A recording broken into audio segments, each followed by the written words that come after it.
Oke, selamat sore teman-teman semuanya.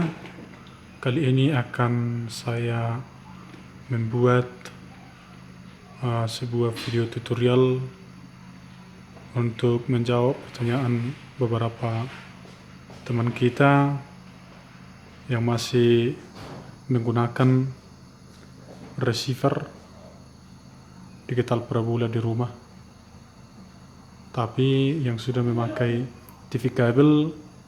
Mungkin tutorial ini tidak terlalu dibutuhkan lagi, tetapi memang kalau sebagai teknisi pemula, tutorial ini bisa saja masih sangat penting.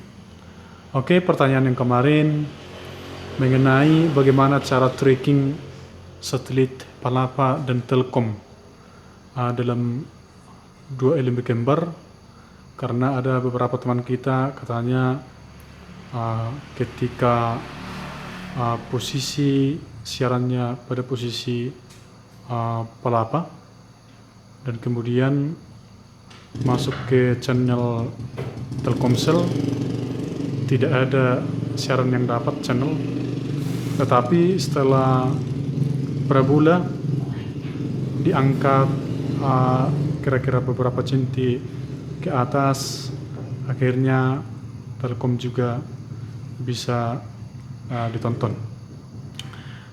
Dan bisa saja bahwa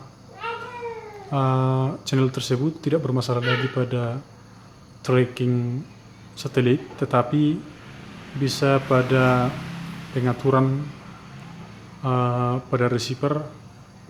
Jadi kita pertama masuk ke menu seperti ini, baru cari yang seperti ini, edit satelit.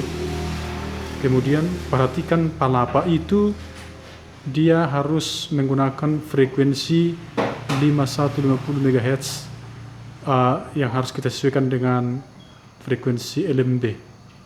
Kemudian daya LMB itu 13/18 volt, dan 22K itu harus pada posisi tidak aktif, dan disconnect pada port pertama, dan penentu posisi ini bisa kita buat tidak aktif, bisa juga kita buat disconnect 1.2.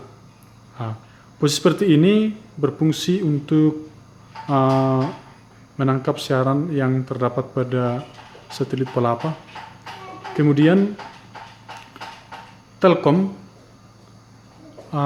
frekuensinya tetap seperti Palapa, daya LMB-nya tetap 22K itu pada posisi aktif.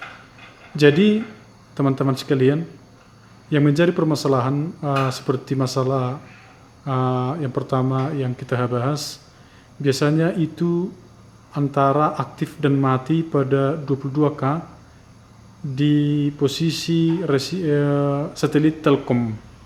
Jadi kalau kita buat di sini dia tidak aktif, maka LMB2 itu tidak akan berfungsi. Tetapi kalau kita buat aktif, maka dia berfungsi tanpa mengangkat sedikit lagi parabola untuk mencapai pantulan dari satelit Telkom. Jadi beda dengan Palapa, ini 22K itu tidak aktif, ini aktif. Tetapi apabila receiver itu menggunakan hidrolit, maka semua pengaturan 22K ini berada ke posisi tidak aktif. Jadi pada tutorial selanjutnya nanti saya akan membuat cara pemasangan 4 LMB dan cara pengaturannya pada receiver.